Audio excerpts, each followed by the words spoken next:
बिस्मिल्लाहिर्रहमानिर्रहीम। आज हम बात करने वाले हैं जेस्टेशनल डायबिटीज़ में जो माँ के पेट में बच्चा होता है उसके साथ क्या कॉम्प्लिकेशन हो सकती हैं। नॉर्मली होता ये है कि चूँकि ऐसे जो बच्चे होते हैं जो जिनकी मदर को डायबिटीज़ हो चुकी होती है, तो ऐसे बच्चों में चूँकि मोटा होने का चांस ज़्यादा होता है, तो ऐसे बच्चे दे ग्रो इन वेट। जब वो डिलीवर होते हैं तो 4 केजी से भी बाज़ दफ़ा उनका वज़न ज़्यादा होता है। तो उससे क्या होता है कि ये सारा, मैं उसका केमिकल प्रोसेस में नहीं जाऊंगा, लेकिन मोटी सी जो बात बताऊंगा कि जो कॉम्प्लिकेशंस हो सकती हैं उसमें नंबर 1 इज़ बिग बेबीज़। तो कंपैरेटिवली जब बिग बेबी होगा तो जो हाइड्रोएमन्यूज़ यानी एड्रोएमन्यूज़ होता है कि जिस सैक के अंदर, जिस थैली के अंदर पानी होता है और जिसमें बच्चा होता है, उसका साइज़ भी बड़ा हो जाता है। जब उसका साइज़ बड़ा होगा, उसका साइज़ फैलेगा, तो फिर ऑब्वियसली दो चीज़ें हो सकती हैं। या तो ये है कि एक चीज़ होती है जिसको हम कहते हैं प्री एक्लेम्पसिया। प्री एक्लेम्पसिया का मतलब ये है कि ड्यूरिंग द प्रेगनेंसी आपका जो ब्लड प्रेशर है वो बढ़ जाता है और काफ़ी हद तक बढ़ जाता है। उसके लिए हमें अलग से ट्रीटमेंट करनी पड़ती है। तो इसलिए हमें रेगुलर उसकी जो देखभाल है, उसकी ब्लड शुगर है, उसको कंट्रोल करना पड़ेगा। और जो नॉर्मल लेवल की हम ब्लड शुगर रखते हैं उससे भी हमें डाइट कंट्रोल करना पड़ेगा।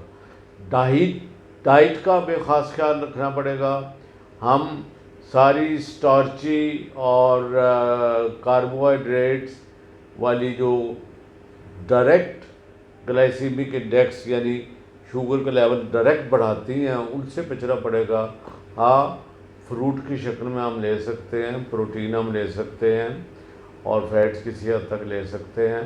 तो जो चीज़ें डायरेक्ट शुगर बढ़ाती हैं उनसे हमें अवॉइड करना पड़ेगा। अब प्रॉब्लम ये होती है कि जब बच्चा माँ के पेट में होता है तो उसको जो ब्लड मिल रहा होता है उसमें अक्सर हम खातून को इंसुलिन लगा रहे होते हैं। तो होता क्या है कि जब बच्चा डिलीवर होता है तो ऐसा बच्चा नॉर्मली डिलीवर नहीं होता। इसको ऑपरेशन के ज़रिए, सी सेक्शन के ज़रिए पैदा किया जाता है। तो एक चीज़ जिसका हमें बहुत ख्याल रखना है वो ये है कि चूँकि सडनली बच्चे की शुगर जो है वो डाउन हो सकती है और जिसकी वजह से फिट्स भी पड़ सकते हैं। तो दूसरी जो चीज़ है वो ये है कि बच्चे का सांस जो है उसको लेने में दुश्वारी हो सकती है और इसलिए ऐसे बच्चों को कम से कम कुछ दिन अंडर ऑब्जर्वेशन रखना चाहिए ताकि हम अगर कोई कॉम्प्लिकेशन या कोई मसला होता है तो हम फौरी तौर पे उस पर कंट्रोल कर लें।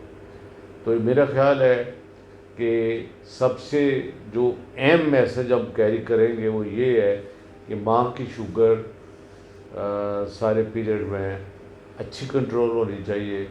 तो अगर वो अच्छी कंट्रोल होगी तो जो कॉम्प्लिकेशंस होने के चांसेस हैं वो काफ़ी हद तक कम हो जाएंगे।